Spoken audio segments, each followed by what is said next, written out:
Il y a eu une période de ma vie où je n'arrêtais pas de me former.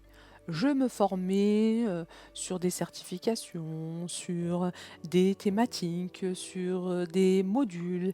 Et chaque nouvelle formation me donnait l'impression d'avancer, de devenir meilleure, de devenir un peu plus compétente, un peu plus professionnelle.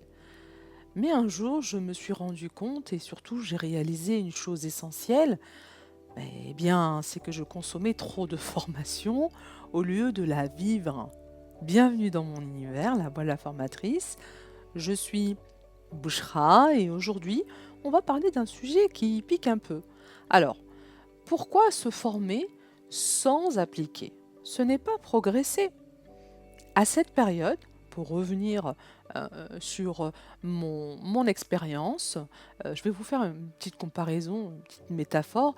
J'étais comme quelqu'un qui collectionnait des livres sans jamais les ouvrir. Alors oui, la bibliothèque est belle, elle est bien remplie, mais si je ne lis pas, si tu ne lis pas, si tu ne pratiques pas, eh bien, à quoi bon te sert cette bibliothèque? Tu restes exactement là où tu étais. Et c'est pareil pour nous, formateurs. On peut suivre toutes les formations du monde, que ce soit de la pédagogie, que ce soit de la communication, que ce soit du digital. Mais tant qu'on n'expérimente pas, rien ne change vraiment au fond. Et c'est ça que j'ai compris. J'ai compris que le savoir ne se transforme pas. C'est l'action qui transforme.